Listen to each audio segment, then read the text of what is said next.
Adorkening and all affiliated shows are not intended for anyone under the age of 18. The following may contain discussions or scenes that have adult situations, graphic violence, nudity, strong sexual content, and graphic language. This show is intended for mature audiences only. Viewer discretion is advised. Everyone thinks because you're a zombie, you don't know good coffee. Well, they're wrong. We have very active lifestyles. It's not all wandering the countryside aimlessly or scaring passing motorists. And we all love a good cup of joe. And there's only one brew that gets my seal of approval. Deadly Grounds coffee is my guilty pleasure. Bold, robust, delicious. It's coffee that can wake the dead. With over a dozen different roasts and flavors, Deadly Grounds can satisfy the most finicky of coffee addicts. The aroma is so intoxicating. It brings all of my neighbors out of the woodwork. Deadly Grounds coffee. Coffee to die for and zombie approved. It's good to get a little deadly.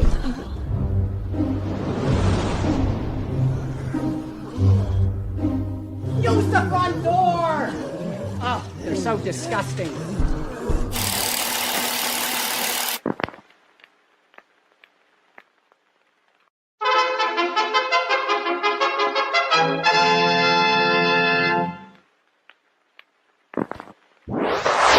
Persons under 18 will not be admitted.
What's happening, everybody? Welcome to another kick-ass episode of Still Toking with.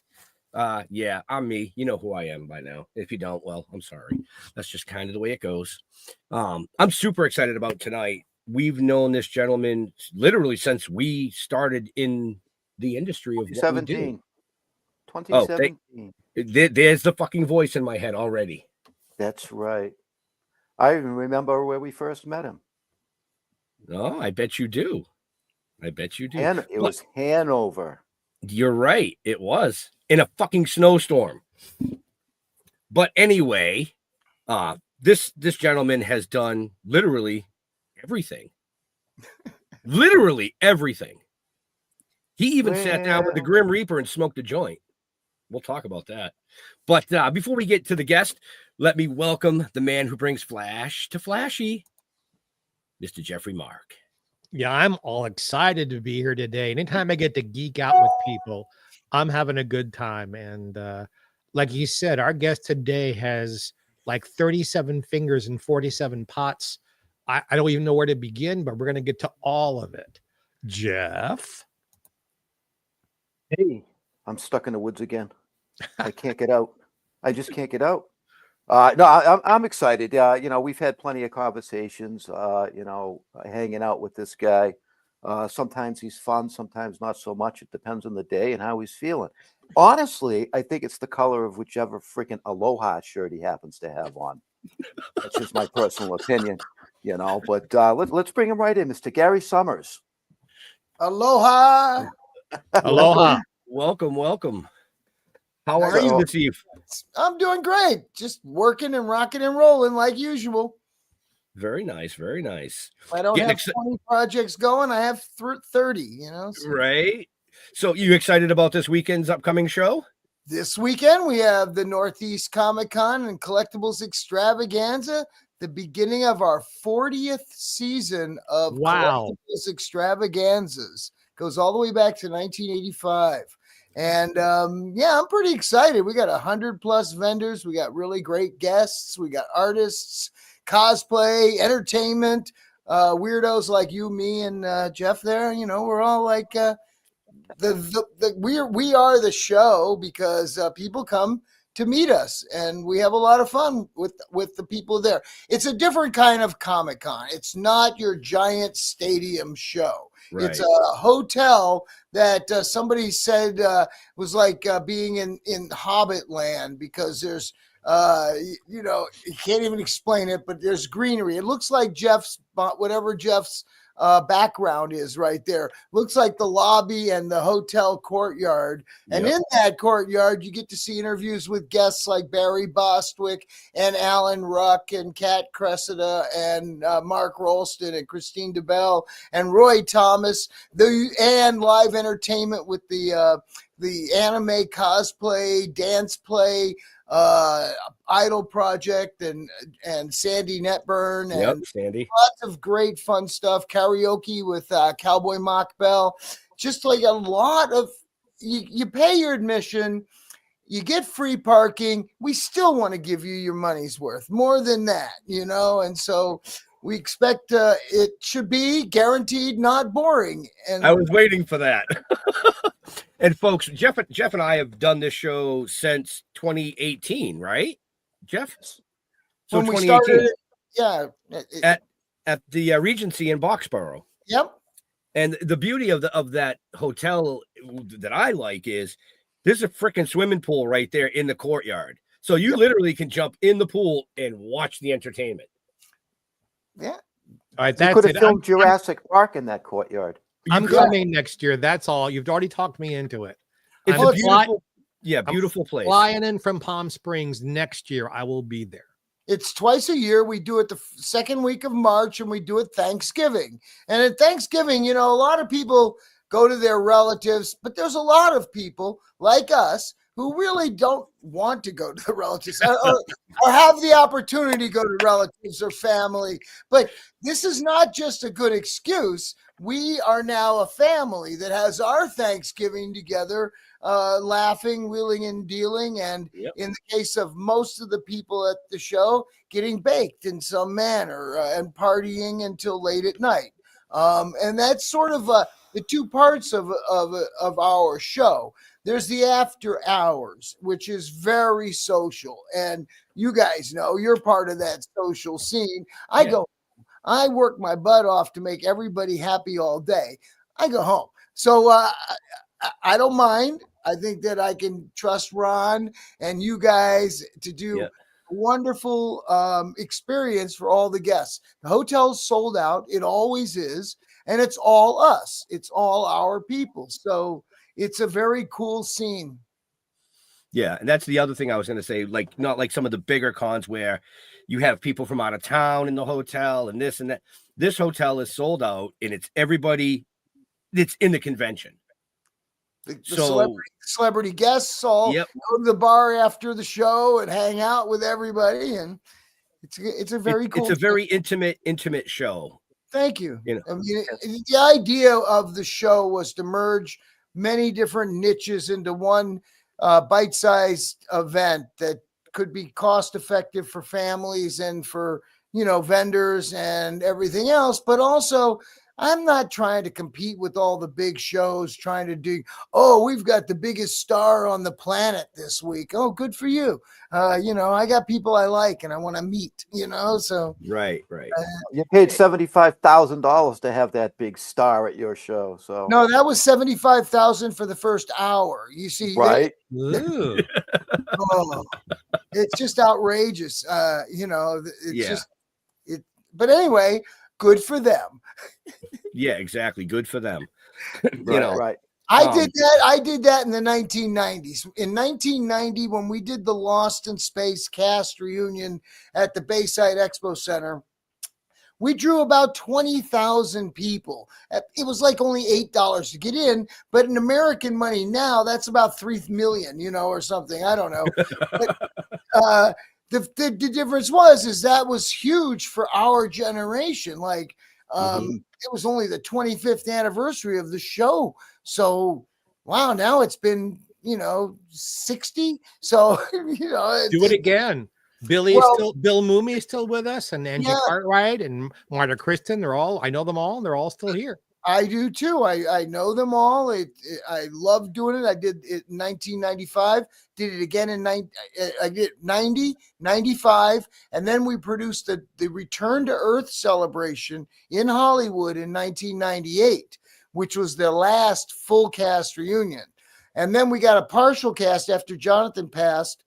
My friend built the chariot. You remember the chariot, guys? The guy who lost the space chariot? We had a friend of mine built one. He runs an elevator company. He actually built one. We had it at the show with the cast. Oh, that was fabulous, But he sold it to the ventriloquist, Jeff Dunham. Ah, very cool. Another Jeff. Now we got 3 we're talking about. Yeah, well, Well, we'll just call him Geo. Yeah, Geo. So, yeah, wow. So so much to say, so much to do.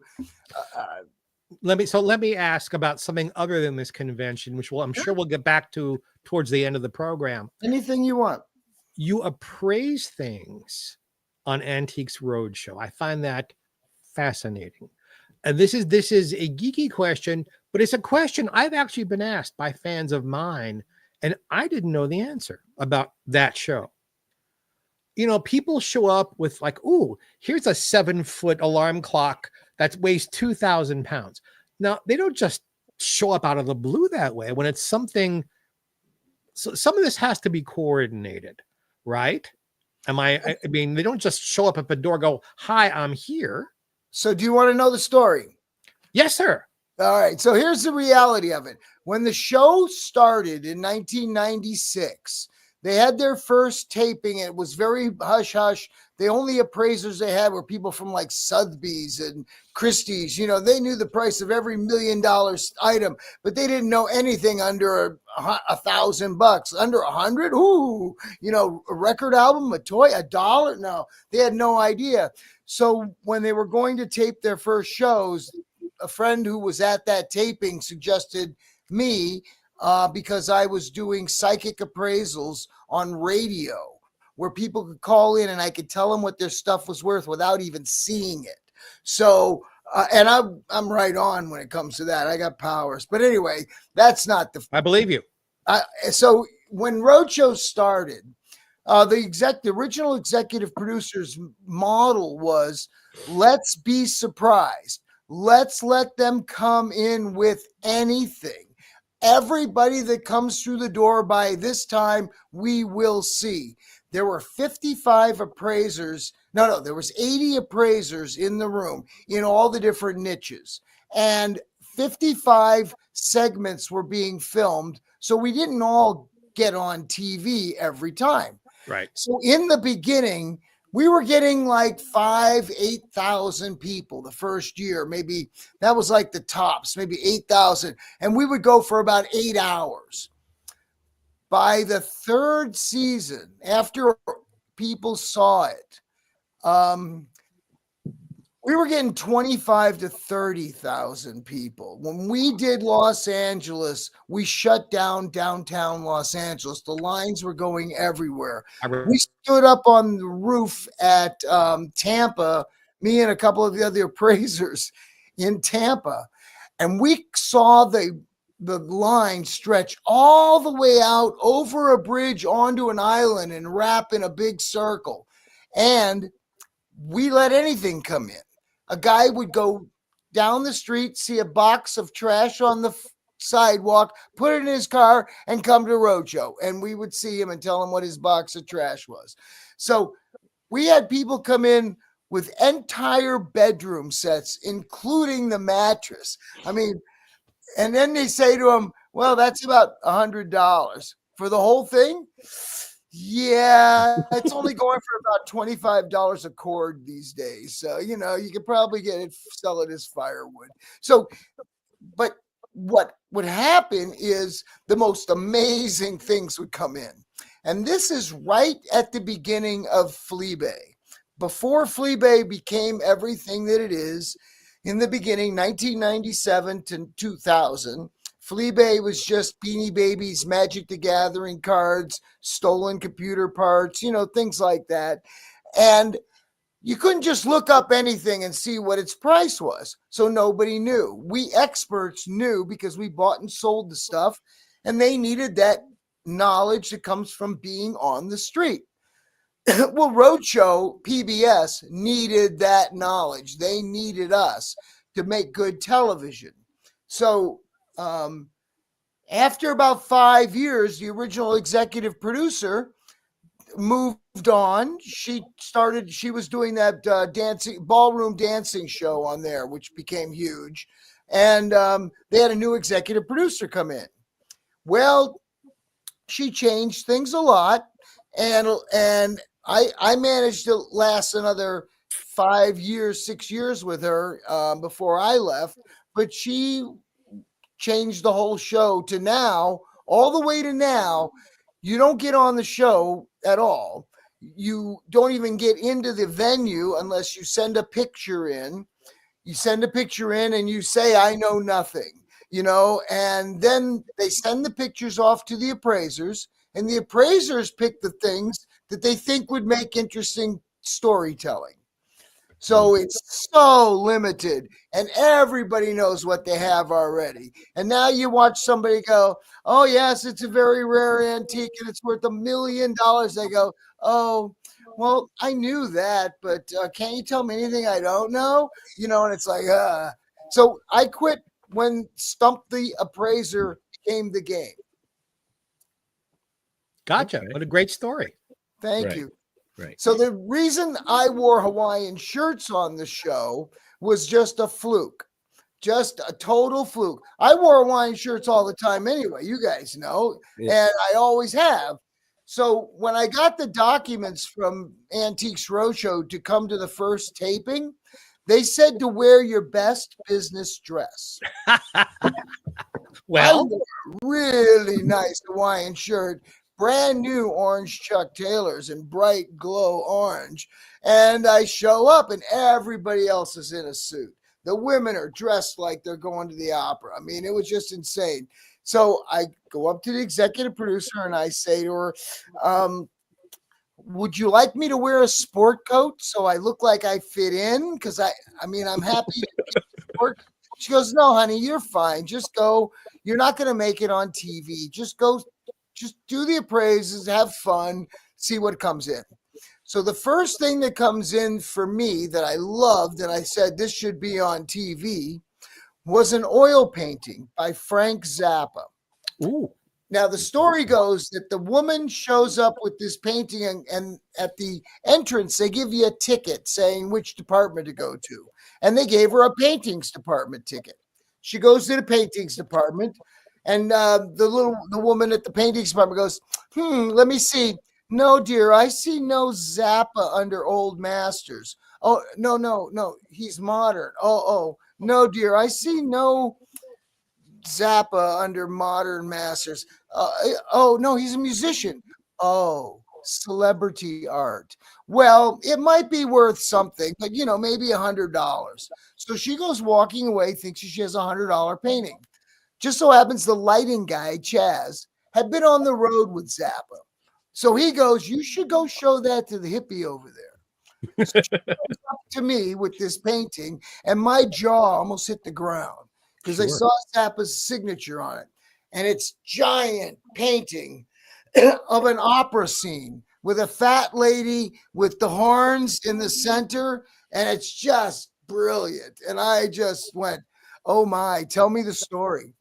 She dated Frank's roommate when Frank was going to junior college, And one day she's over at Frank's apartment or their apartment, Frank and his roommate, and there's all these paintings. Frank said, you can have any one you want. That's the one she loved. So she took, this is in like late 50s, 57, 58, I can't remember, but so she has this painting she loves. It hangs on her wall. All of a sudden, she watching Steve Allen one night on TV, like in 61 or 62. And here's Frank playing a bicycle with drumsticks and making noises. Steve Allen show. Yeah, 61, 62. So she thought Frank was out of his mind and took the painting and put it in her attic. So she never heard Freak Out. She never heard any of the mothers till she came to Roadshow. So I gave her a great appraisal. I said, you know, $15,000 to $25,000, for insurance value. She like flabbergasted. So before I went on TV to do it, I said to the producer, do you want me to put on a coat in case the appraisal works? Maybe it'll make it to TV. She goes, honey, just go have fun. It's not going to make it on TV. This is your first time. You haven't done this before. It'll be fine. I went and just did it. Just did the Gary show. And, one take, of course, because I had nothing to fear. It just ripped right through it. And the next morning in the hotel lobby on the counter is USA Today. Yeah. And on the front cover is a full color picture of me with the Zappa painting and my Hawaiian shirt with the headline, we're only in it for the money. And she comes running up to me and says, you wear those shirts every time, honey. And I said, yes, ma'am. So that episode or that segment got shown in a zillion times in a zillion different iterations. They keep packaging them up, but that's the only one that the new executive producer will run of me. She hates me so much, but that's, most people don't even know this. You want the real story is we never get paid. Appraisers don't get paid. Appraisers have to pay their own way to get to the cities. Wow. They get nothing, and there's no guarantee you'll get on TV. So I did 80 cities over 13 seasons, costing me at least $1,000 an episode. So yeah, that's a lot of money. But it was worth it. I had a good time. Right. You've always had a love for that type of stuff, correct? Oh, I started when I was 8. I was going to say, I'm going to go all the way back to when I was 2. Yeah. In 1974, you had your own record store and music memorabilia store. Is that correct? Oh, yeah. I had a career in rock and roll and buying and selling stuff. So it's just been a passion. My dad taught me when I was 8 that you can buy something for $1 and sell it for $100 if you have an education, if you know the stuff. So he used to be a traveling salesman. He'd come home with a little cigar box full of campaign buttons.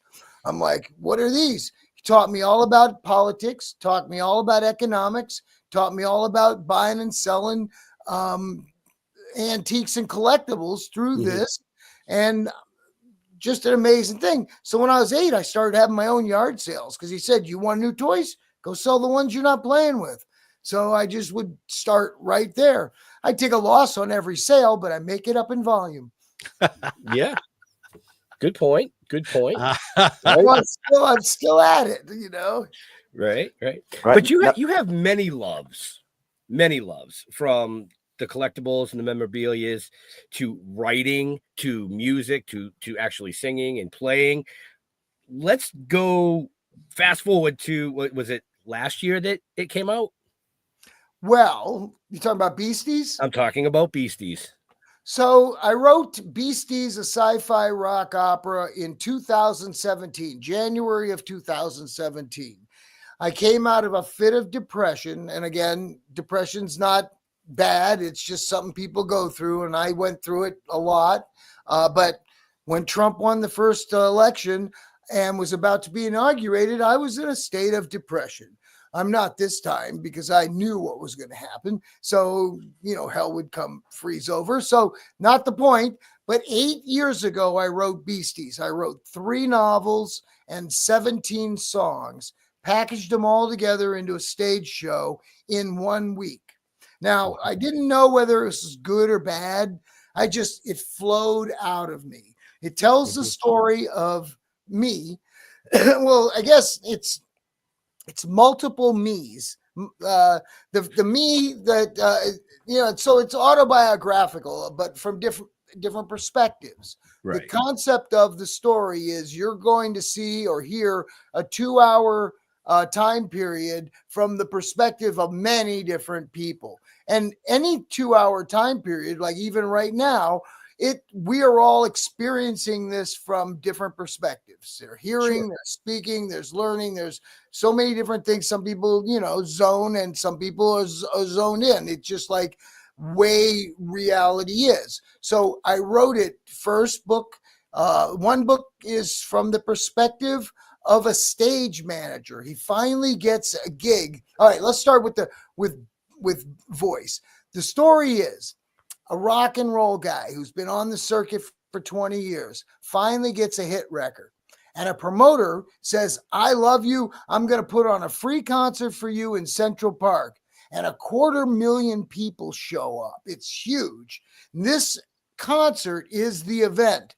What the guy doesn't know is he sold a sponsorship to an evil corporate politician who happens to be running for CEO of Earth. And nobody is running against him because it doesn't exist. So the universe has been concentrating on planet Earth for a long time because this bacteria that happens to be existing on this Earth, meaning these humans that are evil, that are narcissists, that are greedy, these beasties are killing the planet. Now, the universe is very concerned about the planet being killed off. We are the shining jewel of the universe. We are that great experiment that no one believes could be real, but here we exist and evolve and grow. And the universe and everything out there is watching us going, how the hell are they doing that? Wait a second, they're going to kill that planet. Well, the planet itself is just like a human cell. It knows how to kill off bacteria, but when a cancer hits a cell, the cell starts to die. Earth is being hit with a cancer right now, and it could be dying. So the universe decides, well, the only medicine we have is this impulse. We're going to send this impulse to Earth to save the planet. And this impulse comes from the universe. We don't know where impulses come from. Do you have any idea where the impulse comes from to be good or bad? Nope. It comes from the universe because it doesn't come from mom or dad because they would never do that. No, it comes from the universe. So this impulse is inside of everybody, or it affects everybody when it's in there. So the universe decides to send an impulse to save the planet. And this impulse ends up, it's an alien inside of the stage manager, who is like a former rock singer who, once you get to a certain stage, you're no longer wanting to go out and beat the bushes. You're a stage manager, still in the biz, still doing it. And he's now infested with an alien impulse. So as the concert starts, he takes over control of the show. And then in the middle of the show, the evil corporate politician by the name of Dick Trader, he's a dick and a traitor. Dick Trader breaks in and tries to take over the show, of which the conflict between Dick Trader and Impulse is the conflict of the show. But Voice, the lead singer who has this hit record, it will maintain the flow. So there's a lot of psychic telepathic stuff. And we performed this live, and we did the storytelling on video screens with visuals. And we're working to get it to Broadway to save the planet. Were there mushrooms involved? Were there mushrooms involved? I'm just No. curious. No, I'm No. just amazed that LSD. you were, Gary, I'm just amazed that you were able to weave such an intricate story, not once ever leaning on politics. That was just amazing to me how you did that without involving politics. My hat, if I took my hat off, my hat would be off to you. You A can real question. You can read the books. You can listen to the music. It's all on that internet-y thing. Beasties Rock Opera. So real quick for all our viewers and listeners later on, check the show notes up above or down below because there are links to all of this there. So when one writes an opera, so for those of you who don't like what's the difference between a musical and opera? An opera is almost everything is sung, even just plain old dialogue. There's no is sung. dialogue. It's Right. all Right. So you write the lyrics, you write the music. Did you also orchestrate the songs? Like who plays what? good point. Yeah, so I wrote the basics of the music. My orchestrator and partner and arranger is a guy named Bill Holloman. Bill Holloman does arranging and orchestration for Bruce Springsteen and for Nile Rodgers and other people. So Yeah, I know who Bill is. I'm lucky because Bill and I play together in other gigs. And when I went to him with this, I went to him with very raw tapes, very raw. I went in the studio and I recorded me playing everything. And then I gave them to him and he did the orchestration. We got great vocalists. The guy who sang Eye of the Tiger, Dave Bickler, is one of my vocalists. So, it's got Chris Farlow, who did Out of Time, who sings with Jimmy Page and Van Morrison and the Stones. He's on it. And Barrence Whitfield, one of the greatest soul singers of all, is the lead singer in it. He plays the lead character, an African-American man. Now, this is like even funnier and weirder. I'm trying to get it to Broadway, right? Or to anywhere. Opera, right? There's a place for rock operas. Jesus Christ Superstar. Hair. Yep. I mean, there's a place, but the obstacle I'm up against is I'm 72. Barrence is 70. Bickler's 70. Chris Farlow's 83. Mock Bell 70. So we're a bunch of old guys. We're out there and it's just very difficult because we've reached that ageism issue where, oh gosh, if you guys were just 24, we'd be loving this, it's like, huh? But anyway, I get over it. We just keep rocking and rolling. But now I can see that. more money. Who staged this, or is it done like a concert? You staged. I staged, I produced and staged it. So in this first event iteration we did 16 of the songs. 2 of the songs still are in production. So we did 16 songs. We had video for everything that did the storytelling of what the song said with lyrics. So that each one was like a comic book. You were inside of a graphic novel. It was a 3-dimensional live musical graphic novel. And it worked. Everybody that saw it, the reviews were wonderful, but everybody that saw it said that this first iteration, I got it across. That is a story, and they need to know more about the story. So the next step is we need to raise more money, align with a great director. I don't want somebody who's just going to turn it into their story. We want a director who can help us save the planet. So we're looking for money. We're looking for a director so we can build the stage direction in, and then, we'll tour it first. I've been in the business a long time, so I know how to tour. I know how to do all that. I've got a great band. It's a live band on stage. In fact, the guitar player, Cliff Goodwin, played with Joe Cocker for 20 years. Wow. Played with Robert Palmer before that. So, how many pieces in the band? Just a 3-piece band. So guitar, bass, and drums? Guitar, bass, and drums. And we have a bed. We have an orchestrated bed, which is keyboards, backup vocals, percussion, other guitars, things like that. But the guitar, bass, and drums is like the Who. It's live and it's loud. Now, could it be made into a film version of it, or it just wouldn't be as you'd lose the justice of it? No. We figure somebody like Ron Howard, he'd figure out how to do that. Right? Okay. You I aim mean, high. if you all get, Not my job. My yeah. job is to build this base. And then, Jeff, can you introduce us to somebody who can make that happen?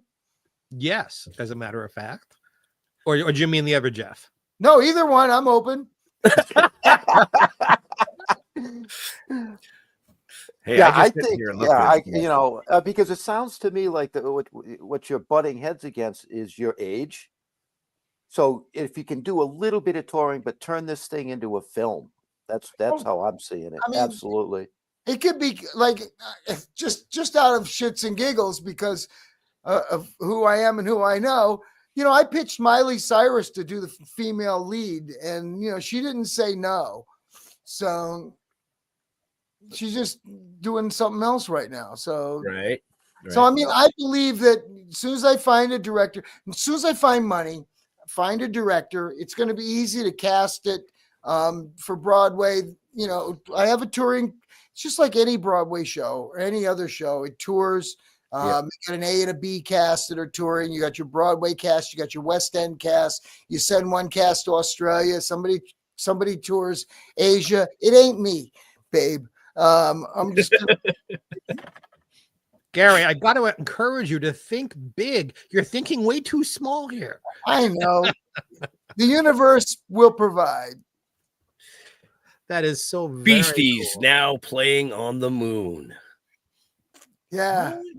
Or way beyond, actually. Well, I was going to say that, but you got to start somewhere, right?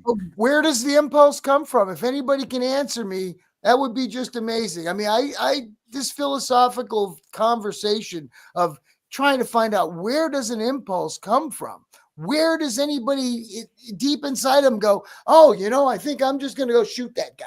What? Where does this impulse come from? Right. That's the right answer. The universe, because everything is energy. Correct. Yep. But how do you explain it? People Why think explain I'm nuts. it? Oh, they'll add religion to it. Oh, my God does it for me. Oh, does he? Really? So it's kind of like, where's it come from? I love the energy.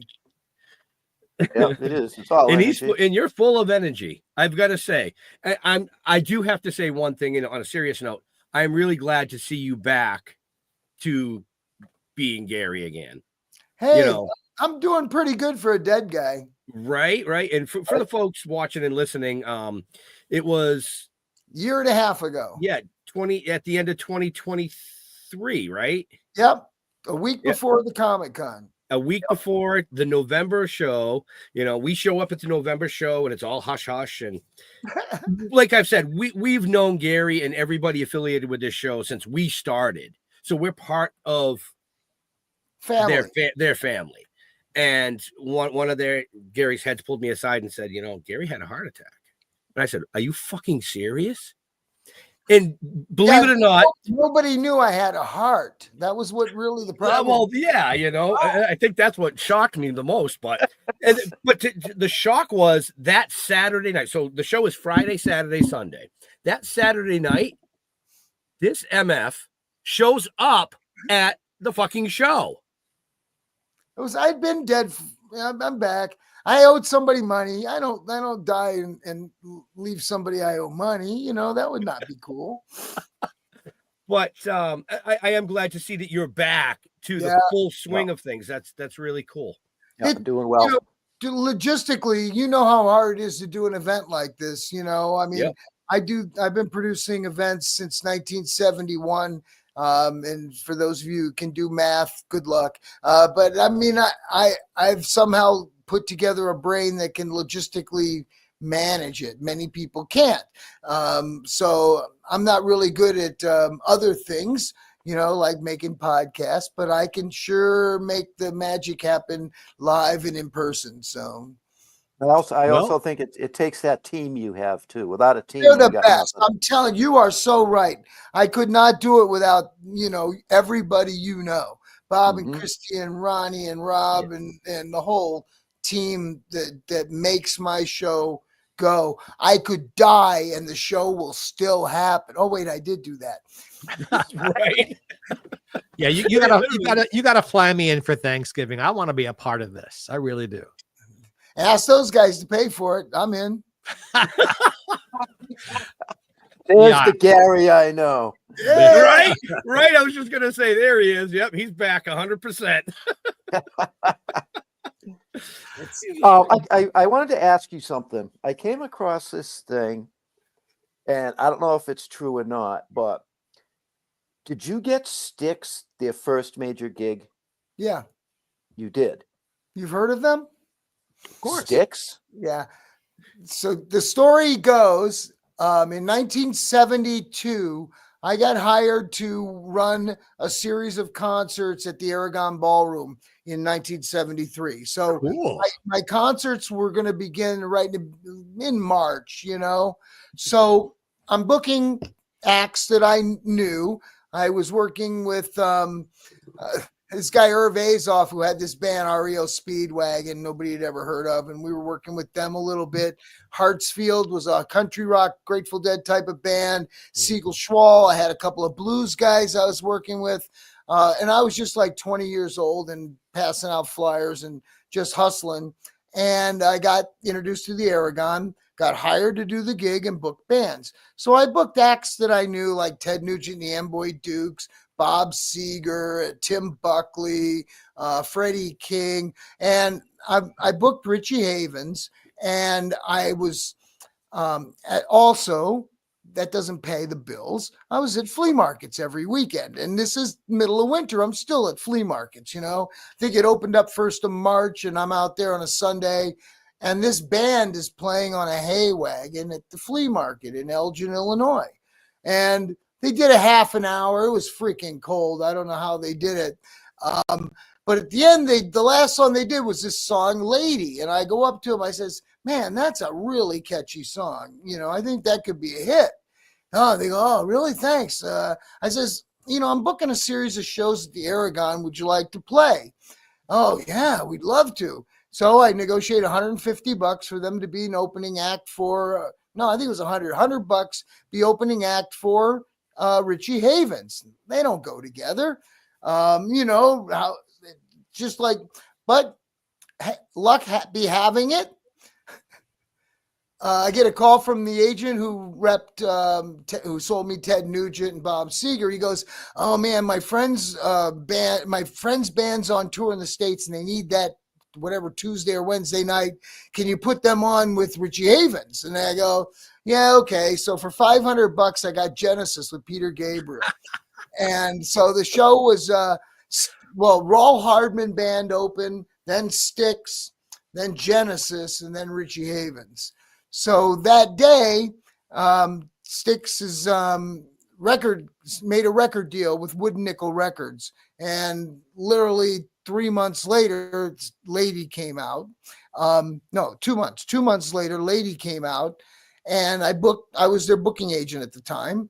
And I booked them on a show with opening up for ZZ Top at Hammond Civic Auditorium. It was ZZ Top, Mahogany Rush, and Styx as the opening act. And so I'm down there with them, and I met Beaver Productions, and they managed at the time ZZ Top. They said, man, this Styx band's great. We love them. We're taking them. I went, what? He goes, yep, thanks very much. And I never heard from Styx again. Wow. But that was all right. I mean, at that time I had Head East and I had Star Castle and I had a whole bunch of bands. Who cares? You know, they turned out okay. Yeah, they turned out. You think? Yeah, they turned out all right. They're still touring. Oh, not yeah. all the originals, but they are still No. touring.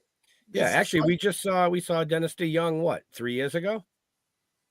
Yeah, in Plymouth at Memorial Hall. Yeah. Yeah. He won't And I'll tell remember. you, He'll remember the show. He'll remember that show, Genesis Richie Havens show, for a fact. They talk about that show. They don't remember me. I don't think many people remember any of us as we get older. I'm a blur. I They'll no, go, they I'm go, actually I remember you from somewhere. And I go, yeah. I'm the blur. Everyone says you remind me of that guy. Yeah, I'm that guy. Why the fuck do you think I wear sequins? So that I get recognized. I don't want. I'm telling you that when I was at the peak of roadshow fame, I couldn't go to a restaurant without people coming up to the table and asking to have their picture taken or to ask me what the stuff that they had at home was worth. I couldn't go to parties. I couldn't go to, anywhere socially because it would be like, if you were a doctor and you got invited to a party, it's so they can all ask you what ailments, doctor, excuse me, I have this thing on my back. I'd go to places, they go, Gary, I have this thing in my attic. And so it was just like became, wah! But anyway. I love it. I love stuff. I had a day, people. a 30-second story. I got all my carpets in this house cleaned yesterday. I had to leave for 5 hours. And there's a wonderful place out here called Pinocchio's. Great brunches outdoors. Perfect weather, 75 degrees, not a breeze, nothing was perfect. I thought, no show business today. I'm just going to go and have a Jeff day. I got sat all in a corner and I had company the entire time I was sitting there, people coming over, even if they don't know, oh, you're that guy. I get that a lot, by the way. You're that guy. Like my name is that guy. So I get it. But you know what? I'm a Hamasaurus and I love it. Excellent. Wear more Hawaiian shirts when you do that. Nobody will bother you. Nobody will bother me. Who the fuck wants that? Well, see, I'm just antisocial. So No, not really. You just I to wouldn't have say that. like to have Gary time. Oh no, I'm totally antisocial. If I could produce shows without having to be there, I probably would do it. Just to. I beg to differ with that because I think you really enjoy setting up your booth. Oh no, I do that. I enjoy that. So you have to be at the show no matter what. Well, and just saying, it's the right. part of the show that I enjoy is learning more about stuff and people, and I love watching cues, how people move and where they're walking, and making sure that the flow is perfect and that there's a great vibe. And I'm looking at how does every little aspect of this giant circus function properly. I have a 99.9% happiness factor. I mean, a baby might be crying, but that's not my fault. I can't do that. But everything else, I believe is a part of my job is to make sure that flow, that vibe. I mean, think about it. I take an empty building, I make it a circus, and when we're done, it's gone the next day. Poof. That's why you're bringing the clowns in like us. Right? Or more fun. I get it. Hey, who put me in this clown car anyway? Nobody. I reached out. You agreed. All right. So, Gary, I have about a dozen books that were very expensive about Lucille Ball and Desi Arnaz and their careers that I would love to repurpose for money.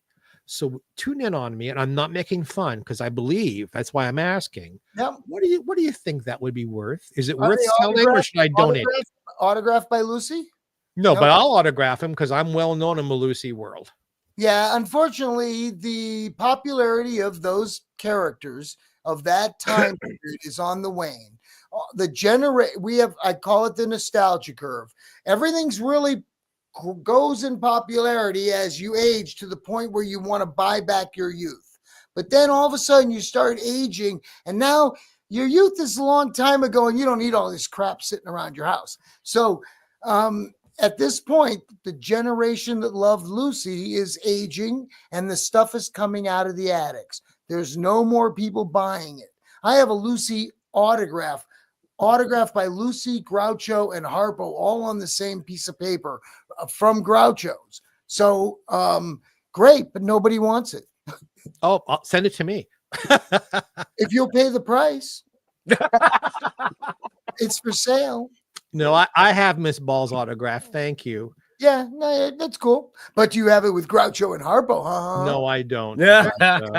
But I am going to be having lunch with Harpo's son next week. So Oh, Billy Arthur? Marks. Oh, No, Billy?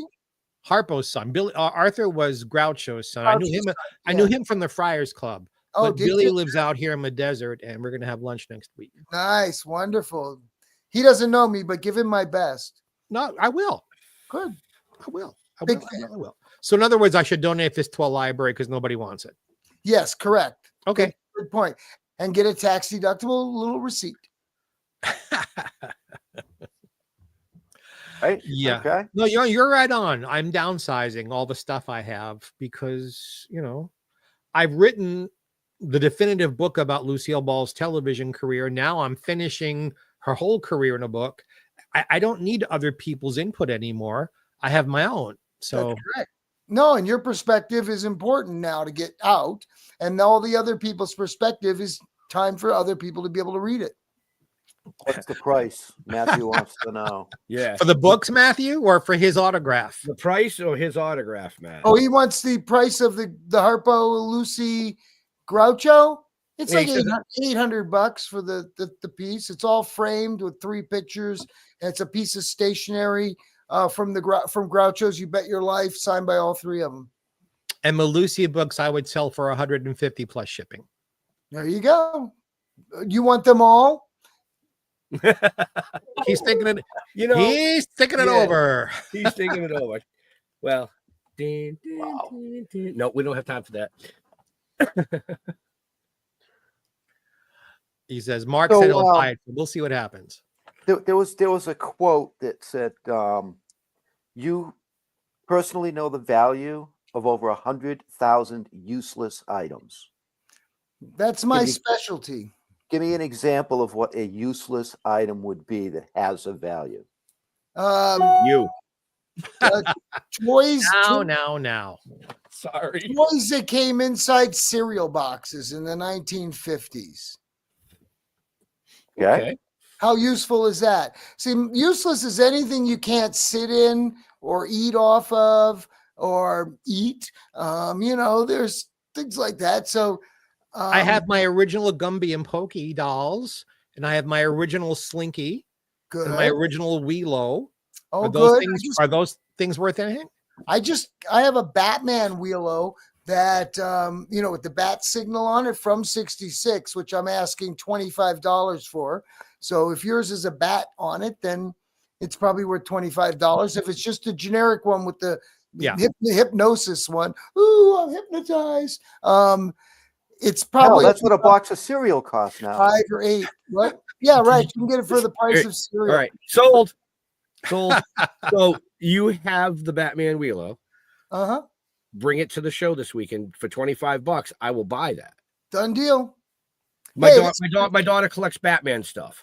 Excellent. All right. Since we're bringing up Batman, Here talk we a go. little bit about comic books just to satisfy my geeky Sure. comic book. Go ahead. soul. We got 10 minutes left. Go ahead. Geek out with your comic books. Well, as I told you before we got started, I'm an expert on Silver Age DC. I still read them every single day. I've been reading them since I was 2 years old. What is your favorite publisher and era? What comic books speak to Gary's soul? That's a tough one. I mean, I grew up on the Superman, Superboy, Jimmy Olsen series, but it didn't strike me. It was fantasy. It had nothing to do with I didn't buy into it. When the Batman TV show came on, I became a Batman fan. Adam West's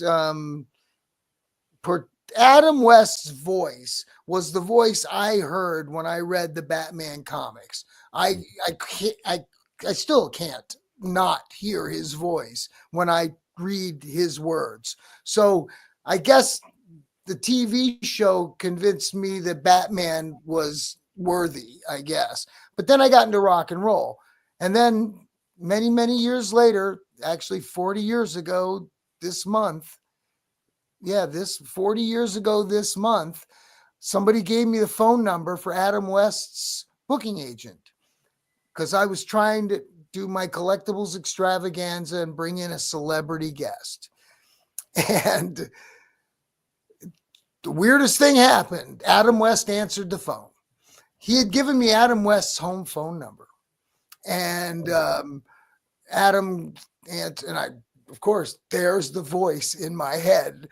I knew it was him. What do you want? You know, and I'm like, well, Mr. West, I was giving your number about booking you for a show.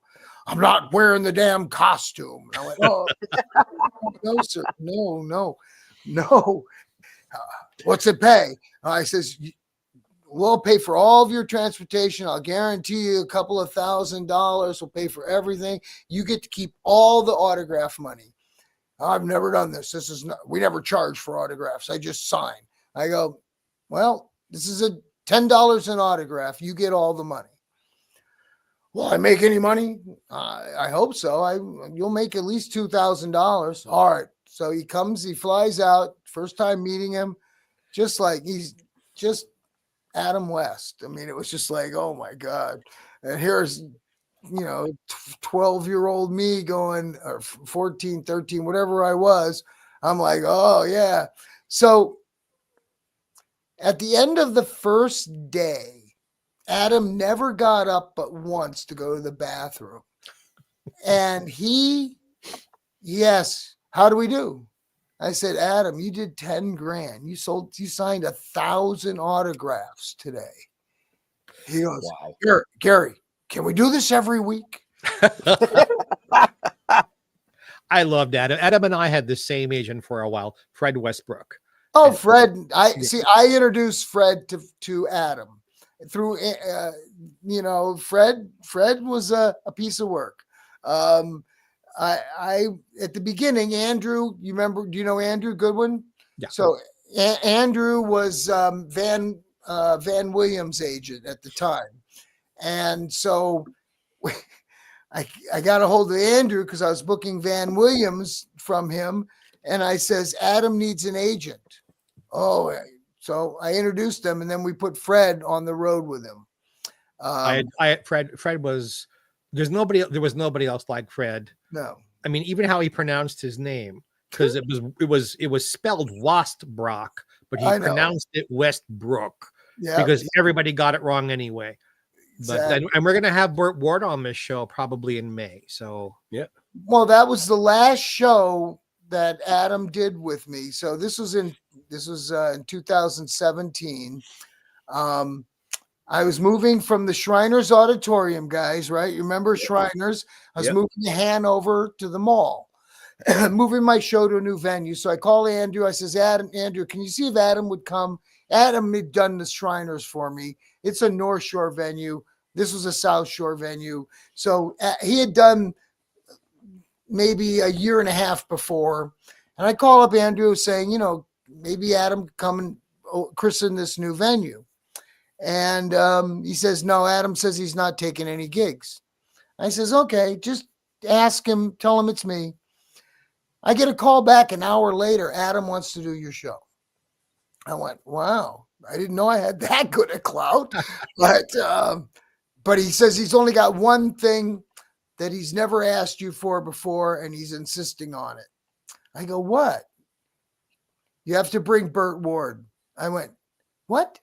He's always told me he doesn't want Burt there when he's there because all Burt does is talk about his damn dog food, and I go, oh, well, if that's what Adam wants, that's what Adam gets, whatever, So they came and we had a great weekend. Honest to God, it was just fabulous. Adam was we were playing pinball in the Batmobile pinball machine. He drove the Batmobile, the real Batmobile. I mean, he was just like alive. We talked for an hour. I told him all about Beasties. We were like having a great time.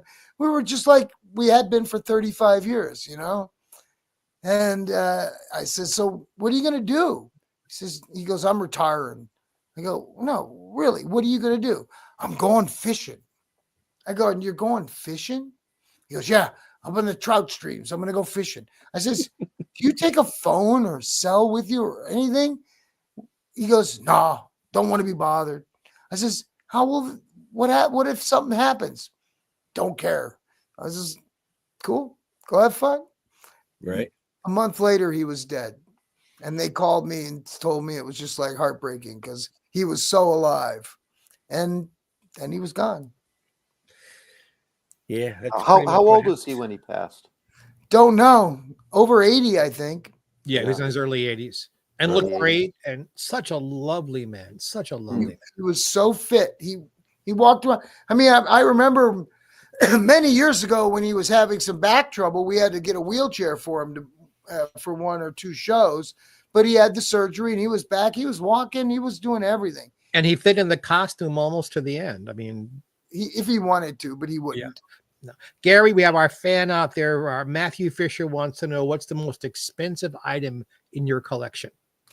Oh my goodness. Well, I had the original prospectus to Disneyland. I just sold. I got 80,000 for that.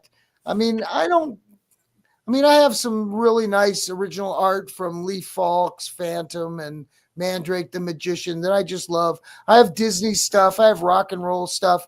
I mean, it's not about the value to me. It's about the value to me. I have so much stuff. I don't even, God, I should find somebody who could appraise this stuff for me. Right. Maybe you could bring her on that what's that Antiques Road Show thing. No, I'm going to go on Antiques Roadkill. There you go. Right. I was going Gary. to say VH1 for what it's worth. Gary, I do that if you had to put a price on your collection, now obviously we're not inviting people to come rob you or anything, but what is all You of have to keep his collection in his house. It's You know- it's worthless. It's absolutely worthless. My collection is not valuable. My collection is memories that I have. I mean, I got concert posters from shows I went to. I'm like everybody else. I stave my stupid ticket stubs, and then nobody's going to buy them from me. I got my record collection. Most of them are really played to death. I have all kinds of tchotchkes. I have my dad's paintings, which are priceless to me, and it'll never be anything like them, So Right. the way I tell people about collecting is surround yourself with the things of your youth and you'll always feel young. So Absolutely. I'm young forever. Well said. Well I said. like that. Yeah. And just to touch on the value of things, Yeah. the value of something is only worth what somebody is willing to pay for it. Well, no, there's many different values. When you Right. talk about the word value, it's a value. There's emotional value. There's decorative value. There's investment value. There's replacement value. There's liquidation value. There's fair market value. So when someone says, what's the value of this? First, I have to qualify. What Right. do they really want to know? How much can they get for it? Here's $1. How much would it maybe sell for in an auction? Hopefully maybe $10 or $5,000, but that's just a speculative imaginary potential. So qualifying the valuation is the key to being a good appraiser. I don't tell anybody the value until I find out what value they're looking to know. Right. My stuff's going to cost me $300 just to bring to the dump. Well, that old brown wood that you have there is probably only worth $20 a cord now. Too easy. Not going there. Right.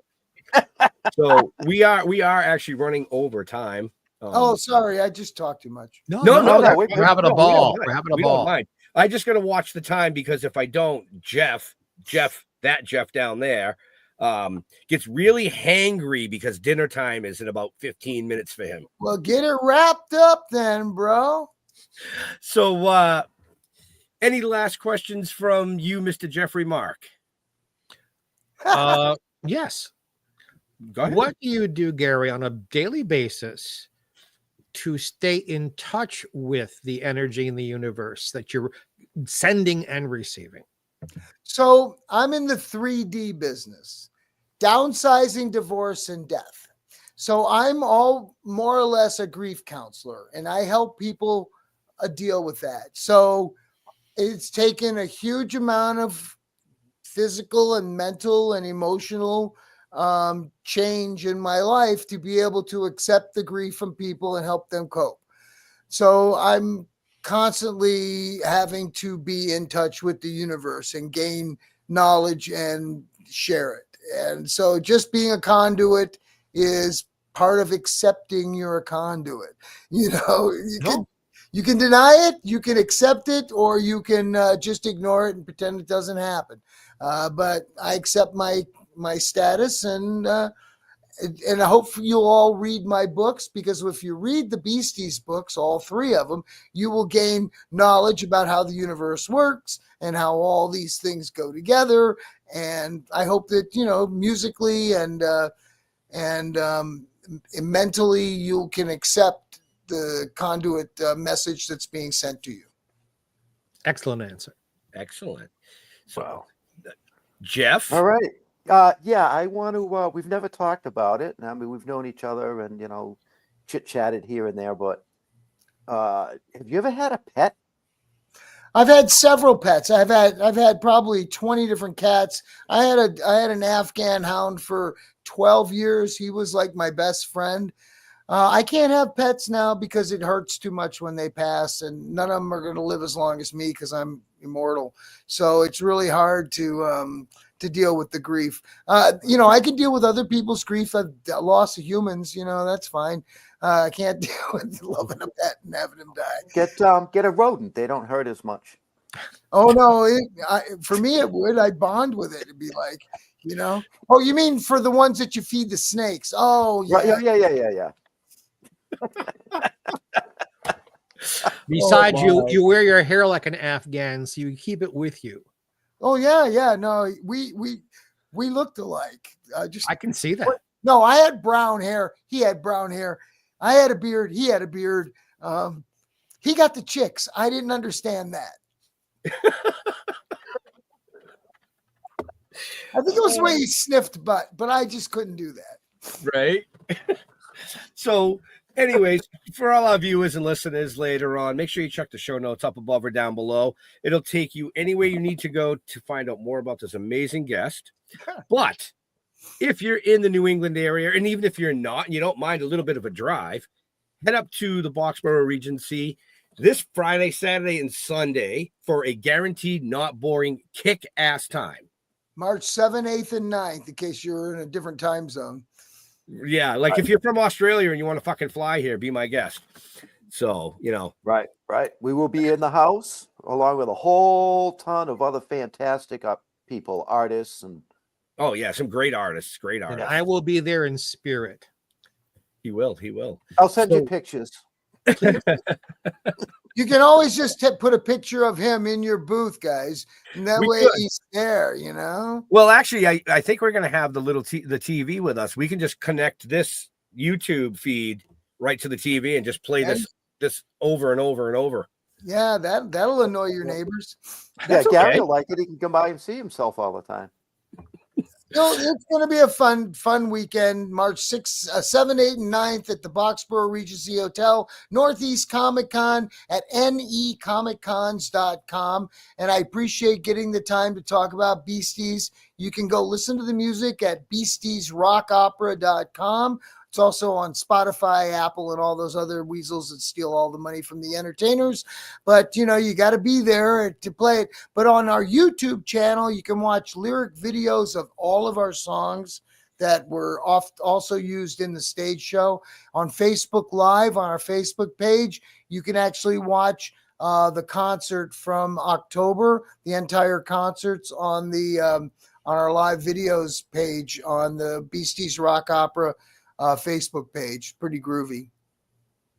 Awesome. Very cool. So yeah, like I usually pull you up full screen and let you do all that, but man, you just were like, woo! Oh, Sandy Netburn's in the house. Aloha, she said. We'll see you this weekend. Yeah, Jeffrey Mark, where can people interact with you on the socials? Well, Jeffrey Mark on Facebook, Jeffrey Mark Showbiz on Instagram. I'm on Blue Sky, but I haven't quite figured out how that works yet. But, you know, I'm with you every week. Jeffrey Mark Plays Ella is on every week where I play Ella's music and give you inside stories behind it. I'm working on books. I'm on other people's shows. Pretty much turn on your electric toothbrush, you'll find Jeffrey Mark. Yeah, you'll come running. Oh, you have the toothbrush with the sparkles on it. I meant Yes, of course I do. You should see my vibrator. So, Jesus. All right, it only took an hour and 10 minutes for that. you saved the best for last. Jeff. I'm Yeah. gonna go hide in the woods. Yeah, go to stilltoken.com. You'll find everything we need to know. We're Talking with the Dead on our Facebook page. And I'm gonna go back and hide in the woods. So, And I want to, thank Oh. Gary for Yes, me joining too. us. Me too.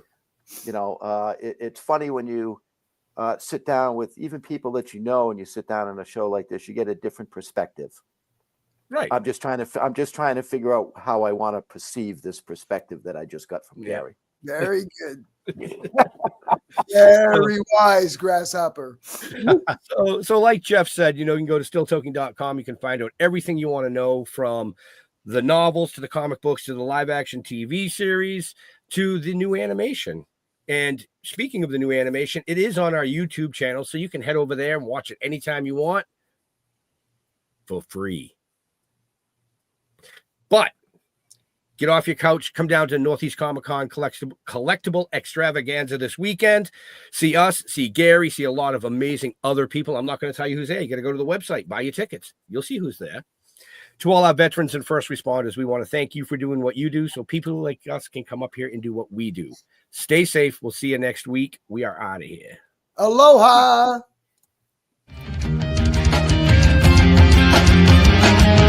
So come on.